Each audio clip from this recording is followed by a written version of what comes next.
From roads to skies, let's check the situation at NAIA Terminal 3 from our correspondent Stanley Gahete. Stanley, how's the situation right there?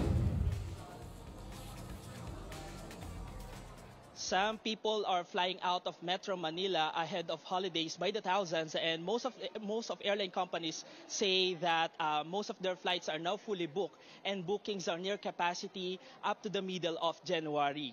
Airline companies advise passengers still looking seats to check their websites. Airport officials also record thousands of outbound international passengers, and they say flight delays have been manageable despite the tight air traffic. Some passengers are at the terminal much earlier than their flight schedules to avoid getting stuck in heavy traffic.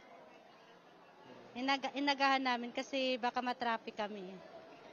Mahirap na malate, maghabol sa sa flight po.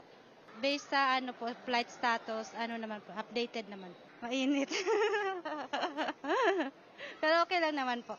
Magtitiis o uwi.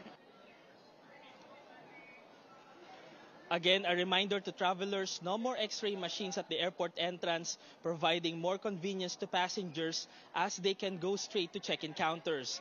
As of now, lines at check-in counters are still manageable, and authorities still advise travelers to arrive early for their safety and convenience. And that is the latest here at NAIA Terminal 3. Back to you, Sam. Stanley Gahete reporting from NAIA Terminal 3 in Pasay City.